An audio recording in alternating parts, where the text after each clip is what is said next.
जो रचा जाए वो धार्मिक कथाएं हो, पौराणिक कथाएं हो, इसके साथ साथ नीतिगत शिक्षाओं से भरपूर साहित्य हो जो बच्चों में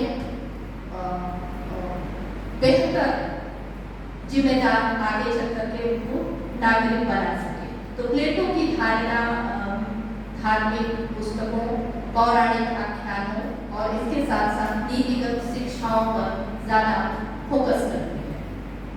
कुछ और विद्वान हैं, हार्वे डाल्टन की बुक है children books in England. Harvey Dalton का मानना है, वे कहते हैं उनकी धारणा महादेवी वर्मा की धारणा से और दिलीप रमेश जी की धारणा से थोड़ी अलग है।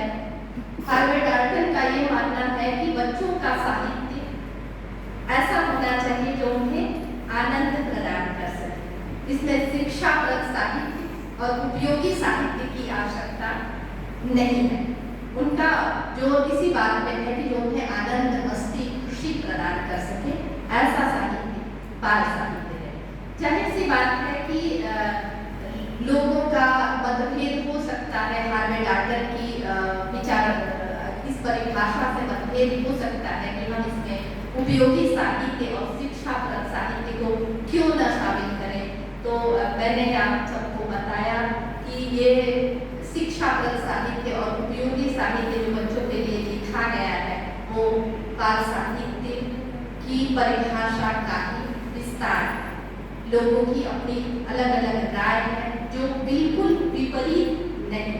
किसी ने आनंद पर अधिक जोर दिया है और किसी ने उपयोगी शिक्षाप्रद साहित्य पर जोर दिया है। तो हार्वे डाल्टन का ये मानना है कि बच्चों को आनंद देने वाला साहित्य बाल साहित्य है और इसमें हम कृपया उपयोगी और बोझिल साहित्य को न जोड़ें, ऐसा उनका कहना है। इसके बाद लिलियन स्मिथ ALA, इनका भी बड़ा काम है बाल साहित्य पर पाश्चात्य जगत में। ये बताते हैं कि ये बाल साहित्य व्यापक साहित्य जो है उससे बिल्कुल अलग नहीं है। हम कई बार हम पढ़ने के क्रम में भूल जाते हैं, हमें ऐसा लगता है कि बाल साहित्य बिल्कुल अलग है, तो बाल साहित्य अलग नहीं है हमारे साहित्य से। और बेसिकली हमें साहित्य पढ़ते हुए बाल साहित्य पर भी जानकारी होनी आवश्यक है। उसका एक हिस्सा इस पर अवश्य होना चाहिए जिसे हम पढ़ सकें और जो हमारे मन में हम जिसको भूल चुके हैं बड़े होने के बाद, उसकी याद कम से कम हमें ताउम्र रहे,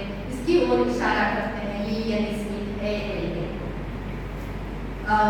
इसी कड़ी में मैं मारिया मोंटेसरी का भी नाम लूंगी, जिन्होंने कहा है कि शिक्षा का उद्देश्य बच्चों के दिमाग में उस सोए हुए आदमी को जगाना है जो उसे बहुत पहले जिसे वह भूल चुका है।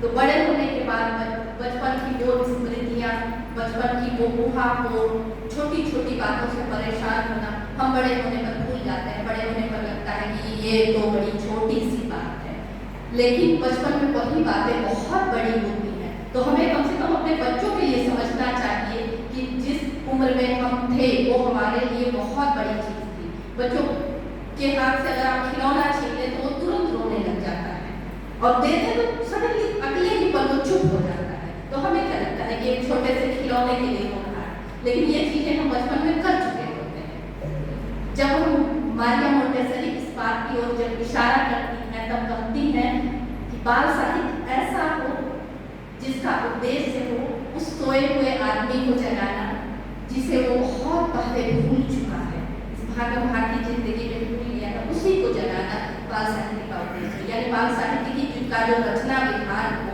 इतना उत्कृष्ट हो और इतना सहज हो, उत्कृष्ट होने के साथ साथ कि वह हमें पुराने दौर में ले जाए, हम बाल मनोविज्ञान को बड़े होने के बाद न भूलें। तो बेसिकली हम जब बात करते हैं कि बाल साहित्य बच्चों के लिए लिखा गया है, तो मुझे ये लगता है कि बाल साहित्य बच्चों के लिए तो अनिवार्य है कि इसके साथ साथ बड़ों को भी यदा कदा और अक्सर पढ़ लेना चाहिए ताकि वो स्वयं को नहीं भूले।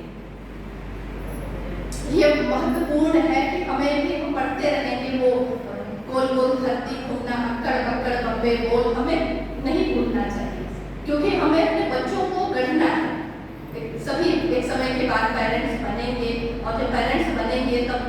ये भूमिका उनकी बहुत बड़ी हो जाएगी।